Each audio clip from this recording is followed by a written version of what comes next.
Hello viewers, good afternoon. How are you today? Today is a very, very unique session. It's a masterclass if you want to call it one.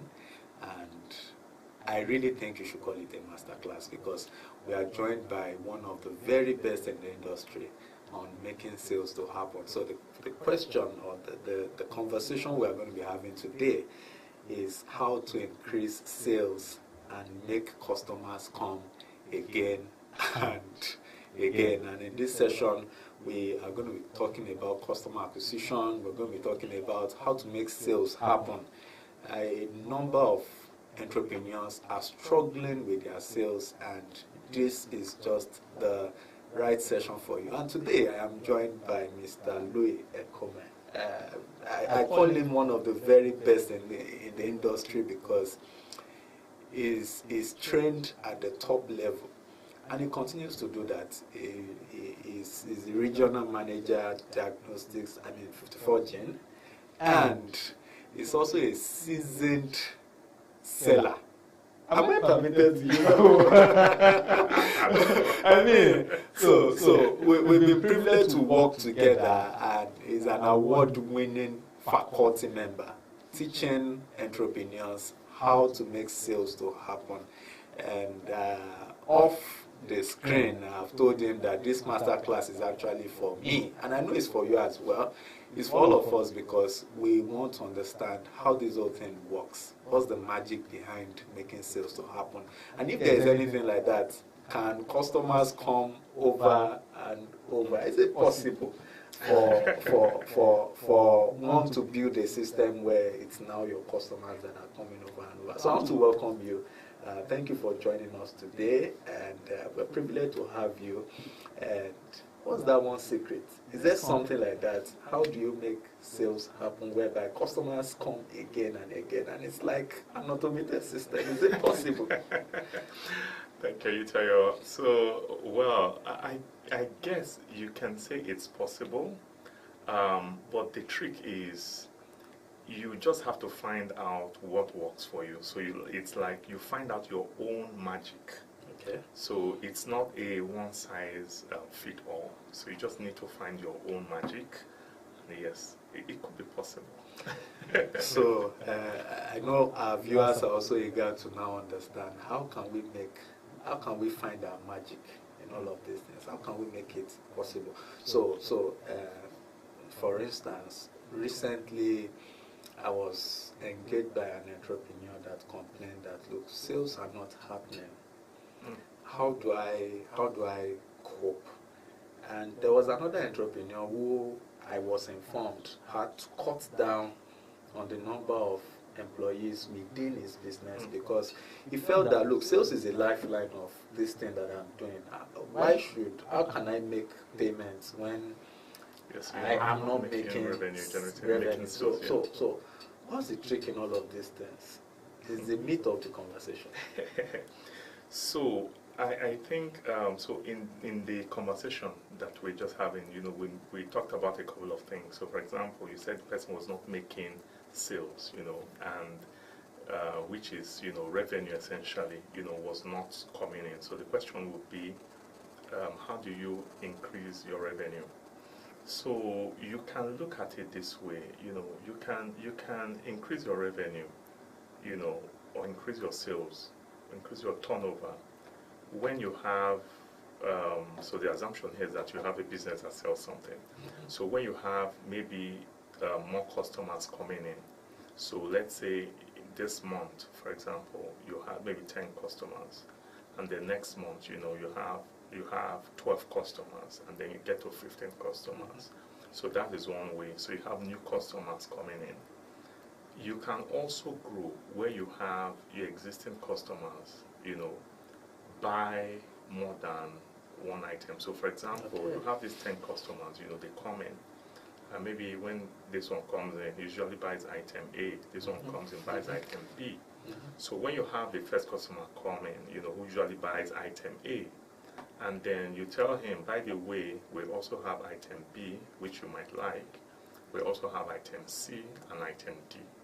So when you have those customers also buying more items, of what you have, right? So that way you can actually increase, your turnover. And I think that for a lot of us, especially I think for those in the service industry, when you sell tangible products, so if for example, let's say you have a supermarket, right, and you are saying, customers, maybe we need to, you think about it in terms of, so if your revenue is dropping, you can be looking at it and say, okay, customers are not coming, or what item should we be stocking, to make people, come and, because to buy more, because that item moves, So also, even when we're in the service industry, I think that what we can also look at is to do more like a flip, kind of, and we look at our services, you design them like products. Okay. I don't know whether you understand what I'm saying. Yes. So if you can have, one kind of service, so depending on what you do. So you can look at it, as, it's one product, so let's say, if you don't mind, we can use the law firm, I'm learning. So we can use, so if, for example, you do maybe lots of litigations, so that litigation in itself, you can look at it as one product, all right? So if you have more people coming in for litigations, yes, all well and good, and yes, it might be giving certain revenue, but the question is, can you actually do more than just litigations only? So if you decide to add something else, to that, maybe companies registrations, for example, and all the legal framework, to set up organizations or things like that, and so that becomes another product, in that sense. And then you think about another kind of service, that becomes another product. So you can actually increase, your product line. So when you have people coming in, your customers, yes, so they can buy more than one product. And then, yes, you can now have maybe more customers, coming in also. So that way, you can possibly have your revenue increasing. This is very eye-opening, because it reminds me of things I see even in supermarkets. Absolutely. Where, okay, so you've moved around, you've picked everything, then you get to that spot where you want to make payments. You still see the lady at the counter is displaying sweets, displaying. When you say you do not have change, they say, okay, just pick sweets. Yes. And even with or without the change. Yes. Those things get enticing, and you're like, okay, don't worry. Or maybe God helps, you're with your child at that time. And then the child says, oh, mommy, daddy, I want this. And you're like, oh, it seems that it seems something like this. Yes, absolutely. As a matter of fact, it's interesting you use that example. So even that arrangement in itself, there is actually a science behind it. So like, for example, you talk about if maybe you have a child, child says, this. So when you notice that at the point of sale, when you're checking out, you will see, there are certain kinds of items, that you will see. So just watch. If you watch most of the, let me say, upscale supermarkets or standard supermarkets, what you'll notice is that some of these items are almost about the same kinds of things. There's actually a science behind it, even up to how you arrange the shelves. Wow. Yes, even up to how you arrange the shelves. Something you can share with us. So for example, so depends on what you are selling. So remember, we're talking about a supermarket item now. So most of the time, the things they want to move fast, will be, for example, maybe within the eye level. Okay. So when I come and I'm walking, so people, you have the average height of people, it's there. Then for some items that they know that, so it depends on the supermarket what they want to do. So there are some items that they know that they must sell it, whether you don't even put it on the shelf. People will ask you, where's this item, so they can decide, maybe to keep it elsewhere. But that the range of where the eyes are, what the eyes can see, it's important. So those items are arranged around there. So what I want to move fast, stay at the top layer. Stay at the eye level. Eye level, where people can easily see. see. Where they can easily see. Wow. Yes. Wow. That's huge. So one of those conversations that we recently had with entrepreneurs is on product creation, and I see that in summary what you've helped us understand is, number one, you can make sales through new customer acquisition, and then number two, how much of value are you giving to the existing customers? And I particularly like that second, value for existing customers. And one of those things we said at that conversation was product creation. How many of the possible products have you found from your existing line of capacity? Okay, so I'm an entrepreneur. Just you've given the example of, let's say we run a law firm that is into litigation. Now, have we been able to look inward to see what else we can do, even to help our existing customers? So if I could just get into something that connects it very well for me. I know it said there was this story about what is this among many. Because that's just what it looks like. Yeah. That many people are trying to make sales, but they're not looking inward at those things that look like crumbs that they are not taking ownership of, and they are not packaging together to sell. So maybe you want to spend some time talking about the whole idea around discovering the crumbs within your business.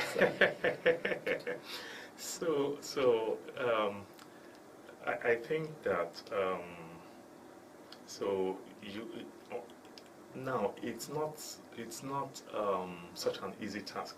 I'm just trying to look for a better word, to use, because if it was easy, lots of people would evolve. But what I usually tell businesses, or what I tell people, is that at times you need to look out of your space. So if you are thinking of what you want to do, at times you need to look out of your space, all right, and then see what other people are doing. So when I say out of your space, so if we're talking about maybe a law firm, don't even look at a law firm. You can look at maybe some FMCG, for example. So I think one of the examples, I like to give people is Dettol. If you don't mind me calling the brand. So really and truly, you just need to have to find a way to think out of the box, kind of. Let me just use that term. I know it sounds cliche, but here it is. So when we're growing up, when you talk about Dettol, all right, you think about the liquid, in the bottle. You think about the liquid. I am trying to remember, how Dettol used to come then, whether it was in a glass bottle or in a plastic bottle. But let me just assume that it was in the same. It's always been a plastic bottle. But then they had Dettol, in different sizes. So it had different sizes up to the very small Dettol. But you know that Dettol also evolved. And then now you have Dettol soap. Now it's not even only one Dettol soap. So you have Dettol Cool. You have Dettol Fair Skin or Skin Care. You have Dettol even Tone. You have Dettol Energizer, and so on, and so forth. You even have Dettol, what do they call it? You have Dettol hand sanitizers. You have Dettol petroleum jelly. So, they could have chosen to remain in, where we do, liquid disinfect. In fact, that when they saw an opportunity, they can do more. So, even if I look at Dettol, for example, as they are today, baby wipes. I'm not sure they have baby wipes yet. But if they choose to go into baby wipes, most likely they will also be successful. They won't struggle. Because they won't struggle here. Because for people who use baby wipes, you are thinking about something that is easy to use and also will keep the child or whatever you're wiping. You have that sense of hygiene. Dettol, they've already captured that niche that it's everything about hygiene. Let me put it that way. So the point is, in thinking about product, your product evolution, let me just use that term, you might need to look outside of what your space to see what others are doing, and say, what else, can I do? So it's not going to be a one-size-fits-all, and I dare say that the task, talking about Dettol makes it look easy, but I know that it took Dettol some time, before they could even pivot. But for lots of businesses, I think that this is what we can do. So even in my business in diagnostics, for example, all right, those are some of the things that we look at. So when you look at the different sectors, you can see, it's the same principle, but just that it's applied in different ways. Yeah. Wow, that's interesting. So I've heard people say majority of the clients that they have are a product of clients that have patronized them before. Yes. So in essence, for that to happen, that means that there is customer loyalty. Yes. How can a brand build customer loyalty? Customers are the ones going out there on the field. Yes, I know. So we say customer is king. So when we talk about loyal customers, we're talking about customers who keep coming, and then if you think back again, why would somebody keep coming? All right. So it's maybe because they actually like your business, or because you are giving them an incentive, for them to keep coming back. So the first part, really and truly, people buy from who they like. So if you look at, if you take yourself, for example, we've talked about a supermarket, it's likely that there are some supermarkets you just like, you keep on going to buy things from. I have an example. I have an example. So you discover that why do you go there? Because, you like them, you like them, most likely you like them, all right? Your tailor, why do you go there? Most likely because you like them. Your barber, why do you go there? Because you like them, all right? So that means that for any business, you need to ensure, you need to find a way to delight your customers, to make them happy. So that means that you need to understand, what they are looking for, and make them like you. So that is one part of it. So there's also the part of, giving them a motivation. So which can be a motivation to come back or a motivation to like you. So because if each time I come to your shop, or each time I come to your office, I know that you're going to give me a pack of kilishi. Wow. Yes, I might want to keep coming back. So some businesses actually have, loyalty schemes, various kinds of loyalty schemes, so which will keep, it keeps someone, interested. So for example, you can, I think maybe like the most basic ones is where they give you maybe a loyalty card, or you get maybe points. When you buy up to a certain amount, you get points or something, right? And then you know that these points, at the end of the day, you are going to get a reward, so it keeps you coming back, kind of. So there are various kinds of loyalty schemes that you can look at. So for most businesses, it will be to look at what do you think will apply, to you. What kind of loyalty scheme do you think would make sense, to people, and maybe applied. Yes, applied. Wow. So that also reminds me of one of those things that I usually would discuss with entrepreneurs, that when clients come, they sometimes don't even have an understanding of what they need. They may come with a thought of what they want. Yes. So let me give a practical example. Okay. So a client comes, says, "Hey, Tayo, I want to register my business." That's what usually happens. But in the real sense, what the clients want is not to register a business, but to operate a profitable business. That's it, in the real sense. So because you registered the business, okay, so what next? And we found that many entrepreneurs don't understand the concept of redefining the needs of their clients. Okay. such that they now become profitable at it. So let's say, okay, client has come for business registration, but you understood that this client actually wants to not just register a business, wants to avoid anything with tax authorities, wants to avoid anything with any other agency that will put them in a mess, wants to run a profitable venture, wants to understand the legal framework. So you then begin to look at all of these things, redefine, and then this just seems to be one example of product creation. What do you think? So now here's the thing. Yes, I see what you mean, and I totally agree with you.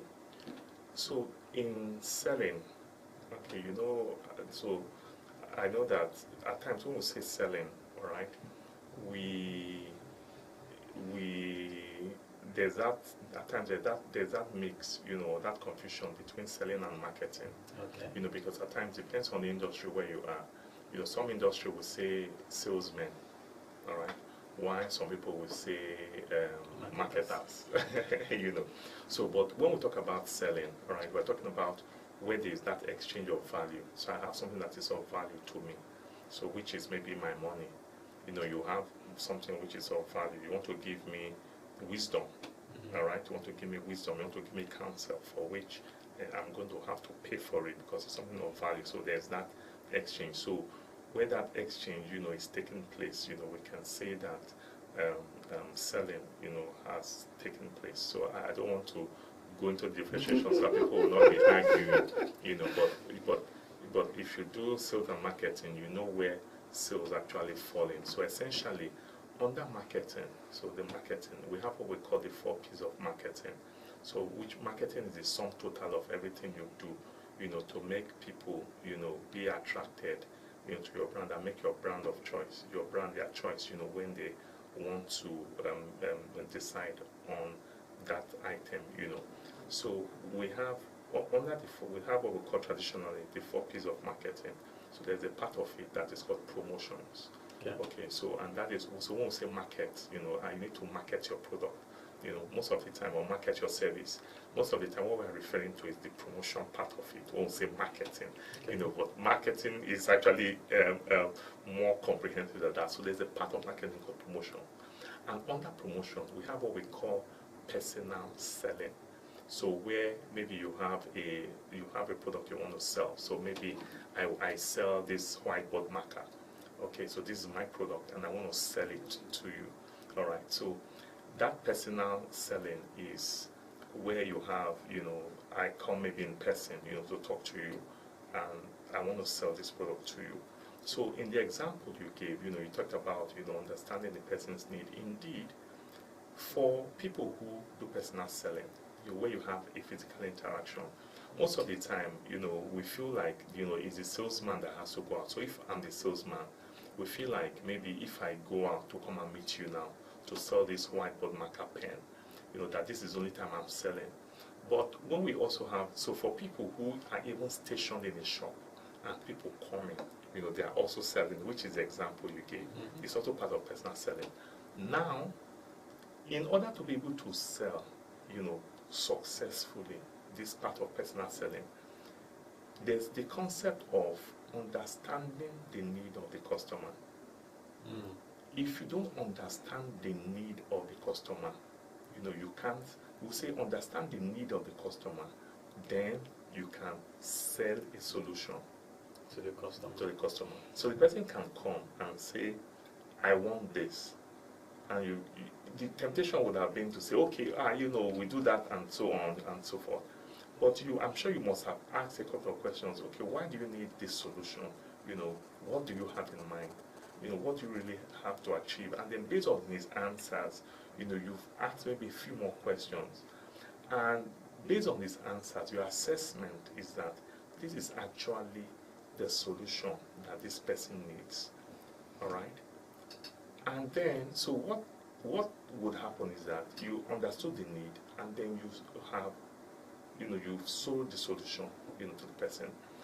In fact, you know, there is at times I tell people, you know, it's not a very popular opinion, but for me, I usually tell people that at times, even when you are not able to offer the service to that person, you know, when you move from the point of I just want to sell my product, you know, and but you become a consultant. So you tell them, okay, this service I might not be able to offer it, but I use this. Why don't you go to A, you know, to have this kind of service, or you go to B, you can have this kind of option. So you move from just selling one product, you become a consultant, you know, to that person. I don't know, but for most of the people that I've dealt with, you know, in that manner, I've never lost them as customers. Wow. I've never lost them as customers. So for us, we would say that what you are yet to master, consider your profit as part of the opportunity to do the job, either to do it or to facilitate it. So we would usually recommend that, look, build lesser if you mean, because your learning is also part of the opportunity. I agree with you. You are totally correct. The learning is this. There's a part of one's education. Let me just put it that way. Yes, very, very key. So let's continue with the thought. Yes. So that's it essentially. So you must understand the need. When you understand the need of your customer, you know, then you can sell a solution. You know, because you know everything that you need to offer. So you look at the best. What would be the best, you know, for this client? So will I be right to say that entrepreneurs need to develop the mindset of physicians, the mindset of doctors, the mindset of okay, why did you say that? To listen and prescribe, and not just to embrace. So it's like somebody comes around and says, "Oh, give me paracetamol," and then you just rush, you give the paracetamol. Would you rather do that, or you want to listen and say, oh, how are you feeling? What do you want to achieve, and all of that? And then you begin to prescribe. So maybe we should all actually be. So you know what we you know, you are totally correct. You know, listen and you know, get all the stories, get the whole background, you know, before you prescribe. Yes, I agree. And then that brings me to something. You know, you said earlier on that customers are king, and yes, I agree. To face the reality, there are times when customers are unhappy, and it just seems like one just lost out. Maybe a customer pulls out because he or she is not happy and all of that. Are there practical ways to deal with unhappy clients? So these are my thoughts. There are different things that might make a customer unhappy. So it could be rational or irrational. You know, let me just put it that way. So there could be a rational reason. So for example, you have a deliverable and you have told the customer that, okay, by 12 noon today, Saturday, it will be ready. All right, and the customer comes in, you know, by that time, you know, or he calls you by that time, your phone is not reachable. He comes to your shop, for example, your office where you are, you know, he can't find you, you know, or something, you know. So, I mean, clearly that is a rational reason, you know, to be angry, you know, or let's say you are sitting and then you get an alert on your phone, something you did not, you know, you see a debit, you know, for a transaction that you did not authorize, maybe from your bank. All right, I mean, you get, it's a cause for concern. All right, so you notice that when you call the customer care service, you know, they try as much as possible to be very, very polite. You know, most of the time you are very agitated, you know, you are very upset, you know, you are very angry. And it's easy to think about this when we are at the giving end. So that means when we are the ones who have been offended, you know. But when we are the ones who have done the offense, you know, you're at the back, you'll be like, why should you be so angry, you know? So you just have to calm down to understand, you know, the client. At times, they just need to vent, you know, let me put it that way. So that is even when, you know, you can say that there's a rational reason. Or at times, some people can be irrational, all right? So maybe they want something, you know, that is out of scope, you know, for you. You know, and then they get upset, they throw a tantrum, you know, why you don't have that, or one reason, something like this, let me say, totally irrational.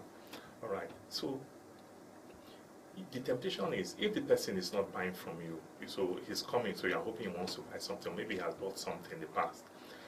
For the rational client, you might be thinking in terms of, okay, what has this person done?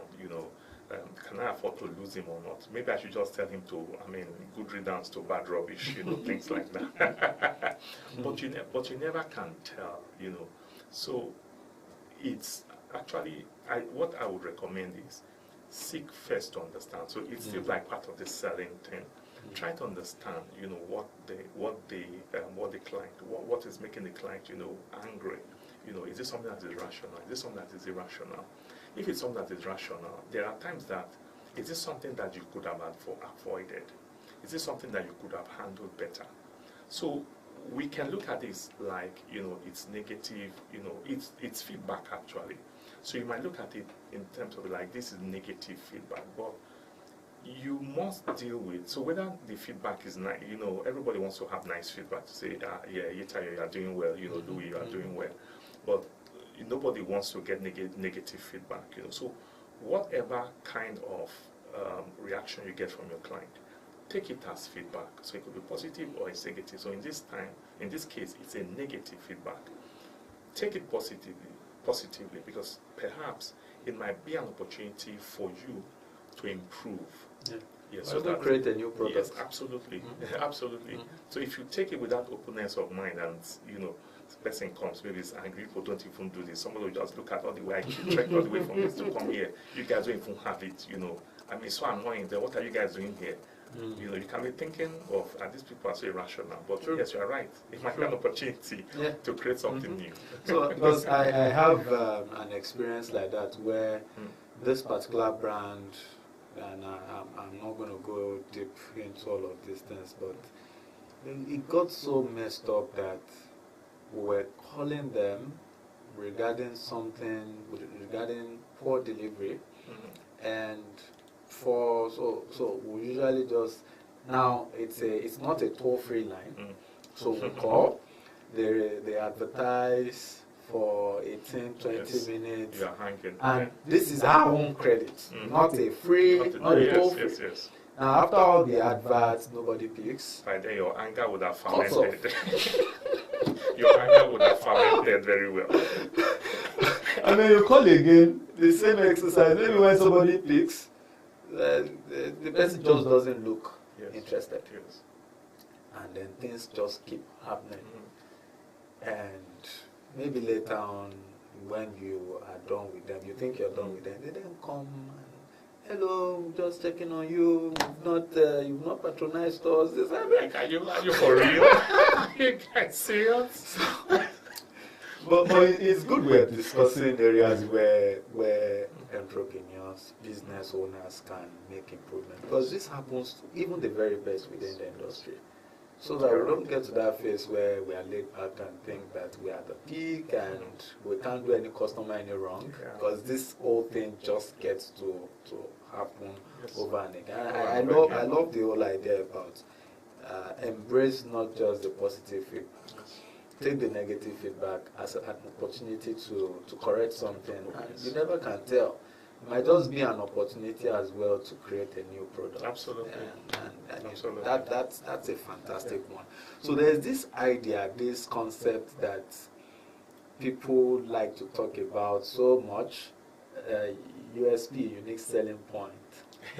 And well, I'm also an advocate, and I would say that, look, your brand will be lost in competition if you do not discover what is unique to that brand, what distinguishes you in that industry. Is there a meeting point between customer loyalty and unique selling point when you are trying to build a business?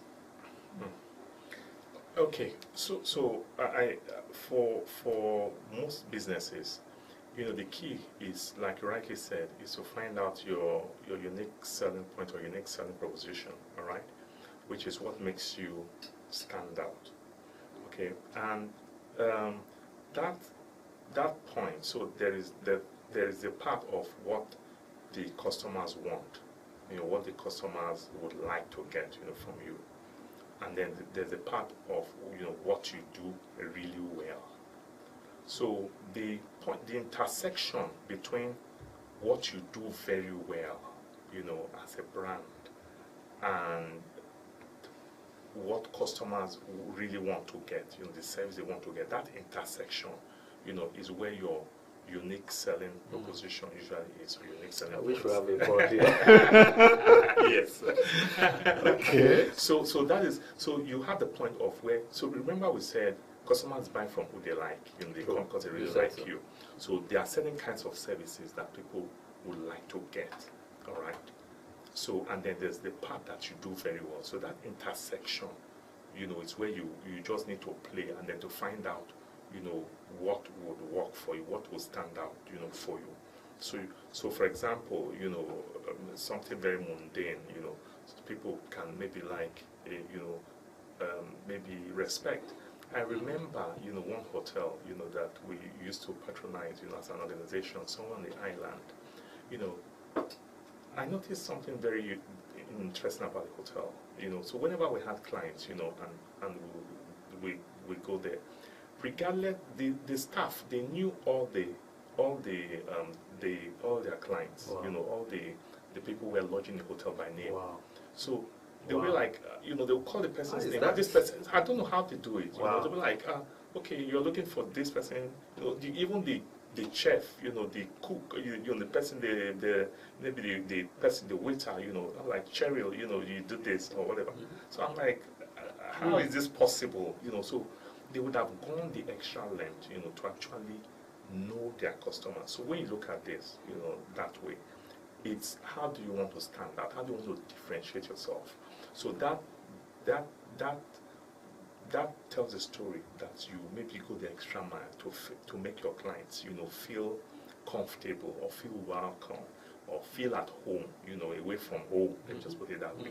Things like that. So you just need to look at that part. So when you find that point of congruence, you know, it's what your customers like, you know, that will be most likely what your customers like about you, because it resonates with some of the things that they like. So they like that about you. So they keep coming, and then, yes, they are loyal customers. Wow. Okay, so now, again, I'm thinking to kind of get to understand how do you now maintain the balance between client satisfaction and profitability. Let me put it in another context, just an explanation. So some years back, I know there was this social media space that almost looked free, and everybody wanted to be on that space. Well, so everybody in the context of everybody I know wanted to be on that space. This space doesn't send out advertisement to anybody. You don't get unsolicited advertisement. You don't get anything.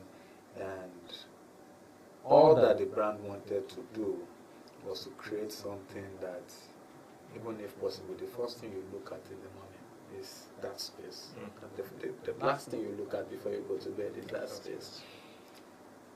And they built their brand around understanding customer satisfaction.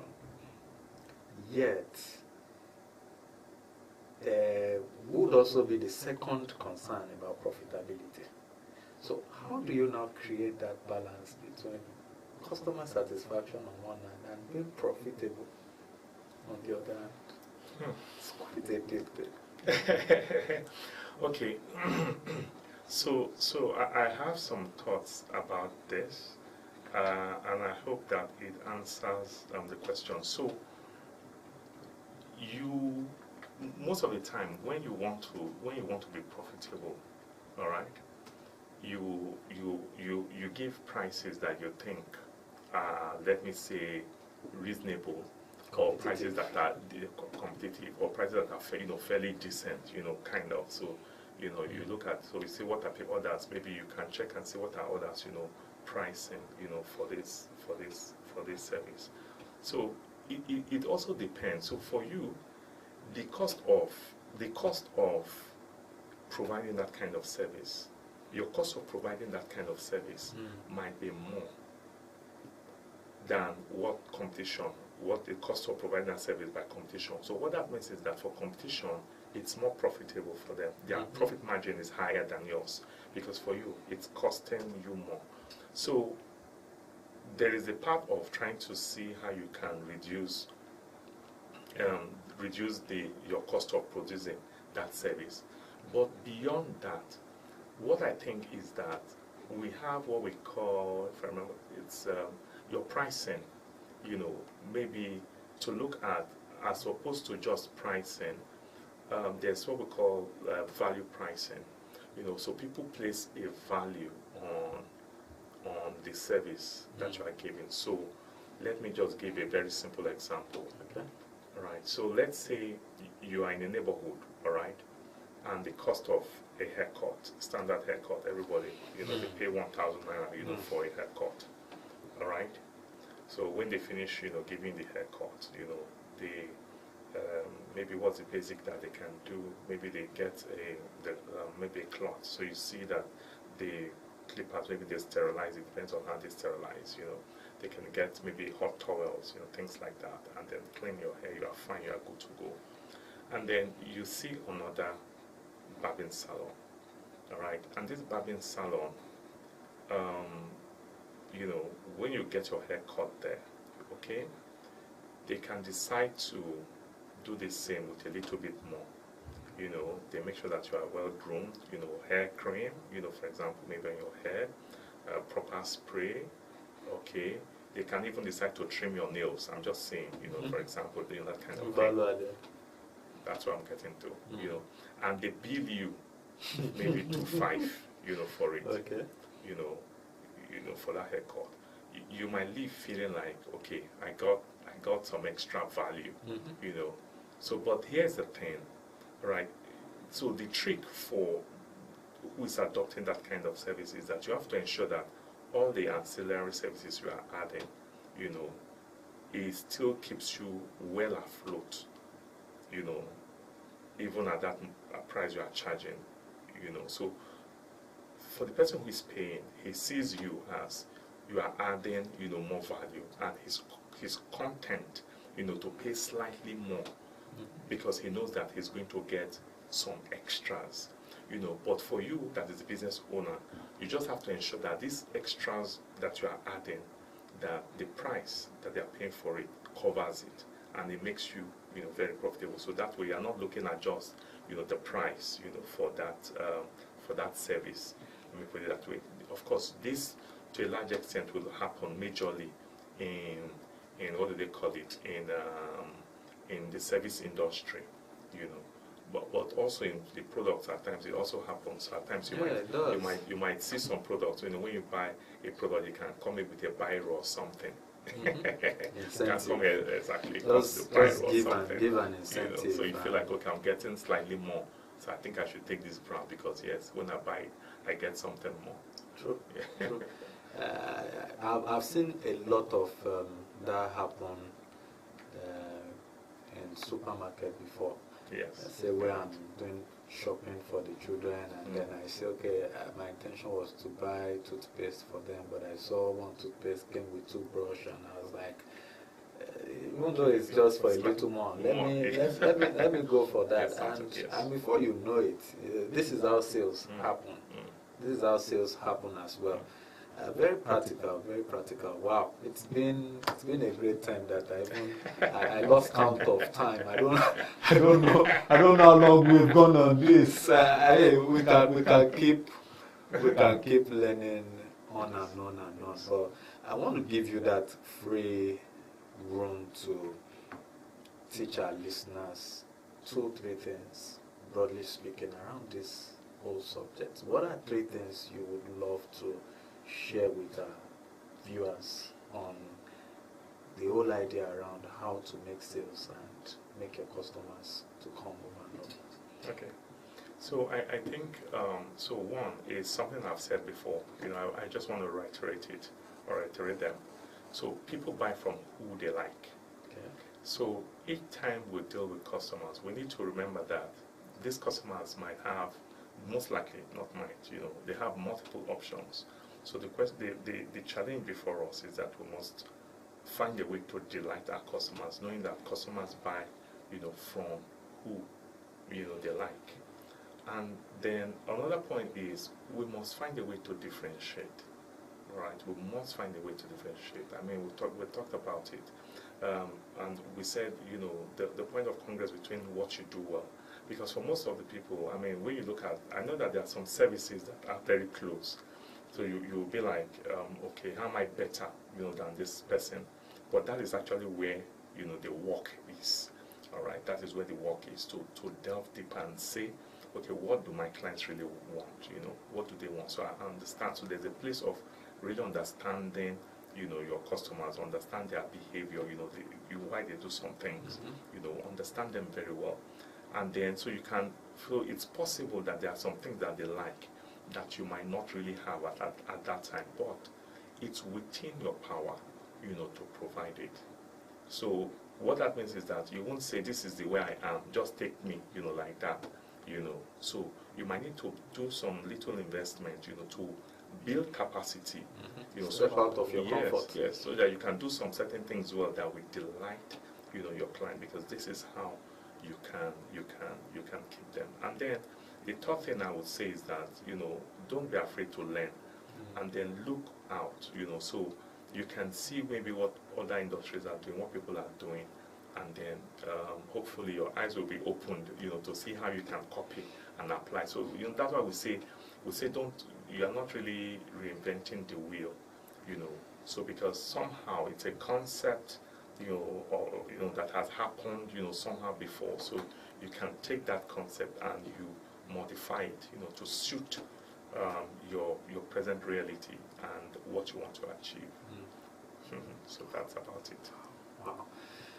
Wow. It's been a wonderful one, and I hope viewers are having fun. Questions are going to come on. Feel free to send in your questions. We'll get everything right away to Mr. Louis, and he's going to also share his thoughts around. I don't know if you'll be willing to share your email, social media handle. I'm fine if it comes to you. Yes, you can forward it to me. It's not a problem at all. All right, yes. All right. But if you want to follow me on social media, my Twitter, it's Louis Ekome. Same on Facebook. Okay. Yes. And LinkedIn? LinkedIn also. Okay. So there you have it. Viewers, it's been fantastic. I know you have questions. I've asked my own questions and I still have questions. Let's keep the conversation going. This is how you build capacity. This is how you make things happen. And this is how you contribute your quota to helping the society to be a better place for everybody. Thank you for joining us today, and thank you, Mr. Louis. Thank you for the privilege of having you around to share your thoughts around the conversation. Thank you very much. Thank you so So much guys, for having me. do have for yourself a wonderful day, and remember to join us again tomorrow. We'll be having another session. Thank you. Awesome.